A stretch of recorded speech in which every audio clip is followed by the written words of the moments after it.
चाणक्य और चंद्रगुप्त की 73वां एपिसोड। आचार्य चाणक्य को सामने देख ज्वाला बहुत खुश थी। वहीं चाणक्य सुकन्या के साहस को देख बहुत प्रसन्न थे। वो मुस्कुराते हुए बोले, तुम सराहना के योग्य हो ज्वाला। तुमने सुकन्या को एक कुशल योद्धा की भांति तैयार किया है। उसका आत्मविश्वास उसकी रगों में बह रहा है। मेरा मान रखने के लिए तुम्हारा बहुत बहुत धन्यवाद। ज्वाला बोली, शर्मिंदा ना करें आचार्य, आपने ही तो ऐसे कुशल योद्धा को चुना था।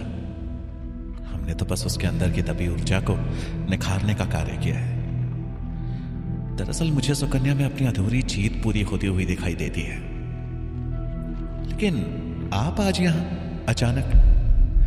चाणक्य बोले, मैं यहां तुमसे एक विशेष बात करने आया हूं जो भविष्य के लिए बहुत महत्वपूर्ण है। ज्वाला तुरंत बोली, हां कहिए ना आचार्य, मैं किसी भी परिस्थिति के लिए तैयार हूं। चाणक्य ने उसकी तरफ देखते हुए कहा, तुम्हें बहुत जल्द मगध जाना पड़ सकता है, इसलिए जाने की तैयारी करो। कब और किस उद्देश्य से जाना है यह तुम्हें अंतिम समय में सूचना देकर बता दिया जाएगा। ज्वाला सर हिलाती हुई बोली, मैं तैयार हूं आचार्य, आपकी आज्ञा मिलते ही मैं मगध के लिए प्रस्थान कर जाऊंगी। चाणक्य मुस्कुराया और बोले, हमें तुमसे यही उम्मीद थी ज्वाला। चाणक्य का उस पर विश्वास देख ज्वाला मन ही मन मुस्कुराई और बोली, आचार्य आप यात्रा से थक गए होंगे, आपको विश्राम करना चाहिए। वहीं चाणक्य की नजरें उस कक्ष की एक दीवार पर अटक गई थी जहां पर पानी का रिसाव था और दीवार की मिट्टी जमीन पर गिरी हुई थी। चाणक्य गंभीर होते हुए बोले, ज्वाला क्या सुकन्या ने परीक्षा के उस आखिरी पड़ाव को भी पार कर लिया है, या फिर इस मिट्टी की तरह ही धराशायी हो चुकी है? ज्वाला बोली, नहीं आचार्य, वो पड़ाव अभी शेष है, परंतु सुकन्या शारीरिक और मानसिक रूप से उस पड़ाव के लिए तैयार हो चुकी है। लेकिन मुझे भय भी लगता है कि कहीं वो उस पड़ाव पर जाकर। बोलते हुए वो रुकी। चाणक्य उसके कहने का आशय समझ गए। वो गंभीर होकर बोली, अगर दीवार पर मिट्टी की परत चढ़ानी हो तो पहले पानी के रिसाव को बंद करना होता है, तभी वो मिट्टी की परत दीवार पर चढ़ पाती है। उसी प्रकार अगर तुमने परीक्षा पूर्व सुकन्या को शारीरिक और मानसिक रूप से मजबूत बना दिया है तो वो अवश्य ही परीक्षा में सफल होगी। अब मुझे पूर्ण विश्वास है कि सुकन्या उस पड़ाव को भी पार कर लेगी। ज्वाला बोली, मुझे सुकन्या पर संदेह नहीं है आचार्य, परंतु कभी कभी अति आत्मविश्वास भी घातक सिद्ध होता है। सुकन्या को उसी अति आत्मविश्वास को नियंत्रण में करना सीखना होगा। चाणक्य मुस्कुराते हुए बोले, अति आत्मविश्वास हमारे मनोबल को बनाए रखता है, तुम व्यर्थ ही उसकी चिंता कर रही हो। वो इस आत्मविश्वास का सकारात्मक उपयोग ही करेगी। ज्वाला ने सहमति में सर हिला दिया। ज्वाला बोली, आइए आचार्य, मैं आपको आपका कक्ष दिखा देती हूं। दोनों उस कक्ष से बाहर चले गए। इधर सुबह की पहली किरण के साथ ही मन्नादेव अपनी पत्नी और चंद्रगुप्त के साथ अपने गांव पहुंच चुका था। वो तीनों जैसे ही गांव की सीमा में पहुंचे, वहां खेतों में काम कर रहे कुछ सेवकों की दृष्टि उन पर पड़ी। वो सभी अपना अपना काम छोड़कर उनसे मिलने आ पहुंचे। उनमें से एक सेवक चिल्ला चिल्ला कर उनके आने की खबर गांव वालों को सुनाने लगा। थोड़ी ही देर में सभी गांव वाले और मन्नादेव के सारे गुलाम वहां पे एकत्रित हो चुके थे। वो उनकी जय जयकार करने लगे। चंद्रगुप्त ये देखकर बेहद खुश था कि जिस मन्नादेव का नाम सुनकर कभी गांव वाले और उनके गुलाम कांपते थे, वो आज उसके दिल से जय जयकार कर रहे हैं। मन्नादेव और उनकी पत्नी भी वापस वहां आकर बहुत प्रसन्न थे। तभी वो व्यक्ति जिसे मन्नादेव के वापस आने की खबर देने के लिए श्वेतबाहु और सेनापति भुजंग स्वर्ण मुद्राएं देकर गए थे, मन्नादेव को वापस आया देख बहुत प्रसन्न हो गया। वो व्यक्ति मुस्कुराते हुए मन ही मन बोला, यही समय है और धन कमाने का। मुझे तुरंत मगध के लिए प्रस्थान करना होगा और मन्नादेव के लौट आने की सूचना उस श्वेतबाहु और सेनापति भुजंग दोनों को देनी होगी। ऐसा विचार कर वो अपनी झोंपड़ी में गया और अपनी पत्नी को मगध जाने की बात बताकर वहां से चला गया। इधर ज्वाला के आश्रम में चाणक्य के प्रस्थान का समय हो चुका था, लेकिन ज्वाला सोई हुई थी। अचानक उसे अपने कक्ष में पैरों की आहट सुनाई दी। वो तुरंत बिस्तर से उठ पड़ी और उसने कक्ष में देखा, लेकिन वहां कोई नहीं दिखा। उन्होंने अपनी आंखें मलते हुए कहा, शायद मेरा भ्रम था, अभी कौन हो गया। तभी उसका ध्यान खिड़की से दिख रहे आसमान पर गया, जहां हल्का हल्का उजाला फैलने लगा था। वो तुरंत हड़बड़ाहट में बिस्तर से उठी और खुद से बोली, आचार्य के प्रस्थान का समय हो चुका है और मैं अभी तक सोई थी। मुझे जल्दी ही उनके रास्ते के लिए भोजन का प्रबंध करके देना होगा। वो तुरंत ही रसोई की तरफ भागी और जल्दी जल्दी आचार्य चाणक्य के लिए बाजरे की रोटी बनाने लगी। उसने कुछ ही देर में भोजन तैयार कर उसे एक पोटली में बांधा और चाणक्य के कक्ष में पहुंच गई। चाणक्य ने जाने के लिए अपना सामान बांध लिया था। ज्वाला ने उन्हें भोजन की पोटली दी और कहा, आचार्य, आपके रास्ते का भोजन। चाणक्य ने उस पोटली को ले लिया और जाने को उठे कि तभी ज्वाला बोली, आचार्य, मैं एक बात कहना चाहती थी, लेकिन संकोच में हूं कि कैसे कहूं। चाणक्य मुस्कुराते हुए बोले, ये संकोच कहो, मन की बात कहने में संकोच कैसा। ज्वाला बोली, आपकी शिष्या सुकन्या निसंदेह सभी गुणों में सर्वश्रेष्ठ है, परंतु वो एक गुण में अभी भी अधूरी है। उसमें लोगों को पहचानने का गुण नहीं है। आपसे टकराने के बावजूद भी वो आपको नहीं पहचान पाई। लगता है मुझे इस क्षेत्र में उसे निपुण करना पड़ेगा। चाणक्य मुस्कुराया और उस पोटली को अपने कंधे से उतारा जो ज्वाला ने उन्हें दी थी। ज्वाला ये देख हैरान थी कि चाणक्य अचानक पोटली क्यों उतारने लगे। चाणक्य ने पोटली को खोला और अंदर से एक ताड़पत्र निकाला। वो पत्र पोटली के दो परतों वाले वस्त्रों के बीच छिपा हुआ था, जिसे ज्वाला भी नहीं देख पाई थी, लेकिन चाणक्य की नजरों ने देख लिया था।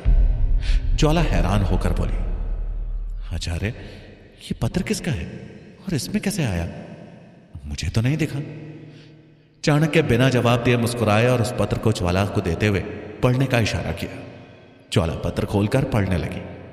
पत्र में लिखा था, आचार्य, मुझे ज्ञात है कि आप इसी आश्रम में हैं। मैंने कल ही आपको पहचान लिया था। शायद आप मुझसे मिलना नहीं चाहते थे, इसलिए मैं भी आपके इस फैसले का सम्मान करती हूं। मैंने आपका आशीर्वाद वहीं से प्राप्त कर लिया है जहां पर आपने अपना कदम रखा था। इस पत्र में चंद्रगुप्त के लिए गुप्त संदेश छिपा है। आप उसे यह पत्र सौंप दें। उम्मीद है वो उस गुप्त संदेश को ढूंढ निकालेगा। आपकी शिष्या सुकन्या। ज्वाला पत्र पढ़कर हैरान थी। उसने सोचा भी नहीं था कि सुकन्या ऐसा कुछ भी कर सकती है। चाणक्य ज्वाला की तरफ देखकर मुस्कुराते हुए बोले, देखा तुमने, वो इस क्षेत्र में भी निपुण है। उसने गुप्त रूप से एक पत्र के अंदर भी दूसरा पत्र छिपा रखा है। ज्वाला हैरान होकर बोली, आचार्य, आपको कैसे ज्ञात हुआ कि पोटली में पत्र छिपा हुआ है? चाणक्य बोले, जब एक शिष्या अपने गुरु को पहचान सकती है तो क्या एक गुरु अपनी शिष्या की समझदारी नहीं पहचान सकता? यह सुन ज्वाला के चेहरे पे हल्की मुस्कुराहट बिखर गई। इधर तक्षशिला में आचार्य गजानन, पब्बत और वीरसेन के साथ वनस्पति उद्यान में टहलते हुए राजहंस के बारे में मंत्रणा कर रहे थे। पब्बत और वीरसेन ने उन्हें राजहंस के रास्ते से गायब होने की बात बता दी थी। गजानन कुछ सोचते हुए बोले, राजहंस अवश्य ही हमारे विरुद्ध किसी गतिविधि में शामिल है। हमें और भी सतर्क रहने की आवश्यकता है। साथ ही हमें ज्ञात करना होगा कि राजहंस हमसे क्या छुपा रहा है। वीरसेन बोला, आचार्य, राजहंस जिस रास्ते पर था वो रास्ता सूरजमल के आश्रम की तरफ जाता है। मुझे तो पूर्ण विश्वास है कि सूरजमल से ही मिलने जा रहा था।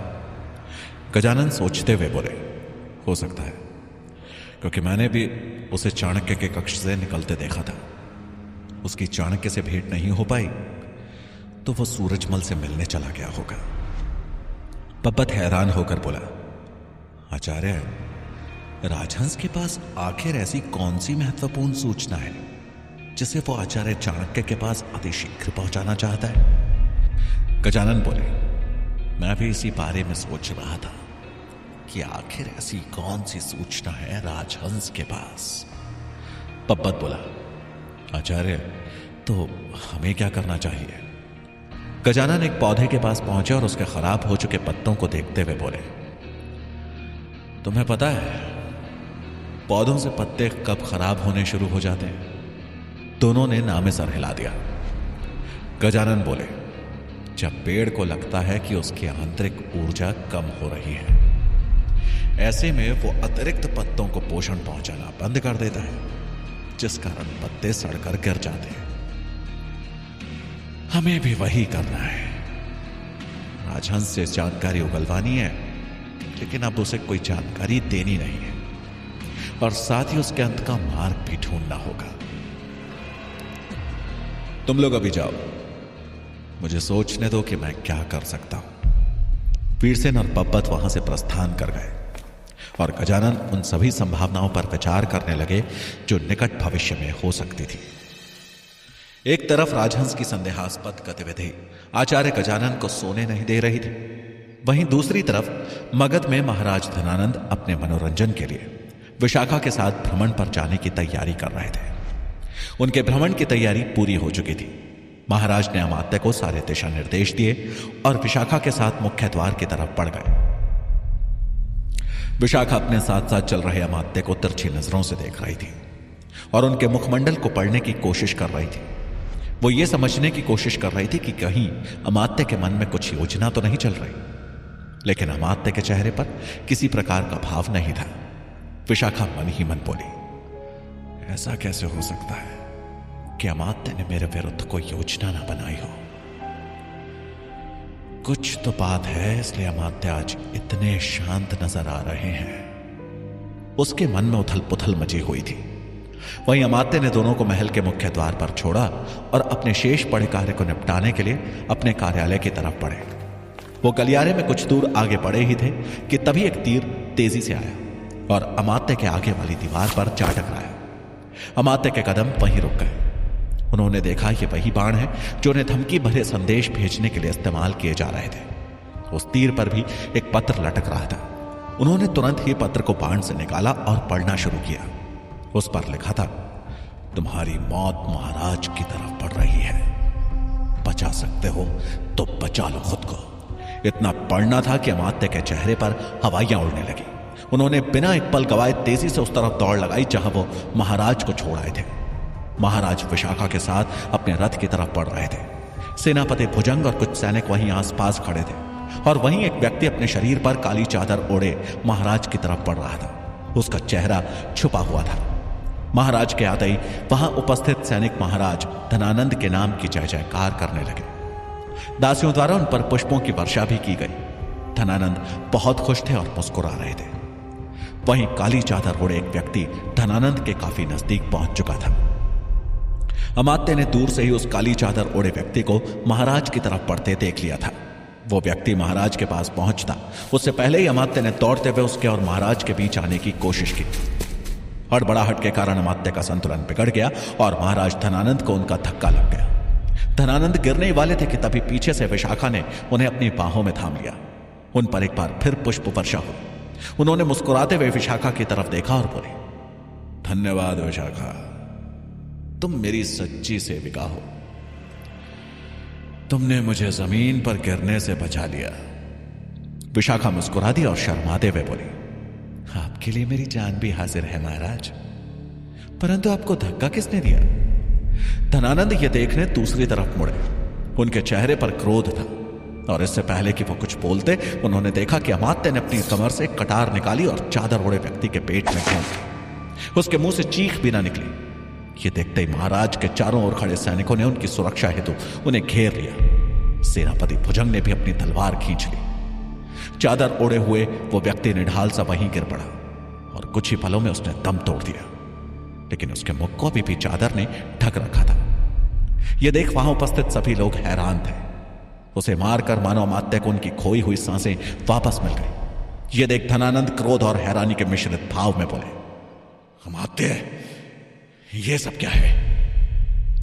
अमात्य बात संभालते हुए बोले, क्षमा करें महाराज, मुझे अभी भी सूचना मिली थी कि जिस व्यक्ति ने कुछ दिनों पहले विशाखा पे हमला किया था वो आज फिर से उस पर हमला करने वाला था। ये वही व्यक्ति है। इससे पहले ये कुछ कर पाता, मैंने इसे समाप्त कर दिया। तभी भुजंग भी सामने आए और अमात्य की बातों का समर्थन करते हुए बोले, महामंत्री जी सत्य कह रहे हैं। हमें भी सूचना मिली थी, लेकिन यह नहीं ज्ञात था कि इसकी इतनी हिम्मत पड़ जाएगी कि ऐसे सामने आकर वार करे। धनानंद बोले, अमात्य, आपने प्रशंसा योग्य कार्य किया है, उत्तम। महाराज का यह बोलना था कि अमात्य की जय जयकार के नारे गूंजने लगे। साथ में महाराज धनानंद के नाम की भी जय जय होने लगी।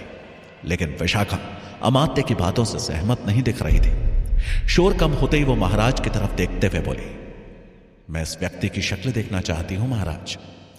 यह सुनते ही अमात्य एक बार फिर परेशानी में आ गए, क्योंकि उन्हें भय था कि मालकेतु को देख महाराज उनसे अवश्य प्रश्न करेंगे कि यह तो आपका ही गुप्तचर है। अमात्य के चेहरे पर पसीना आ गया था। धनानंद बोले, विशाखा, तुम भ्रमण पर जाने से पूर्व क्यों हमारा मन खराब करना चाहती हो? जो चला गया उसके बारे में सोचना छोड़ दो। हम आनंद की प्राप्ति हेतु यात्रा पे जा रहे, तो ऐसी कुरूप याद लेकर क्यों जाए? चलो यहां से। धनानंद के आदेश के आगे अब विशाखा और कुछ न कह सकी। महाराज की बात सुन अमात्य ने राहत की सांस ली और देखते ही देखते थोड़ी ही देर में धनानंद का कारवां वहां से चल दिया। महाराज के जाते ही सेनापति भुजंग भी वहां से निकल गए।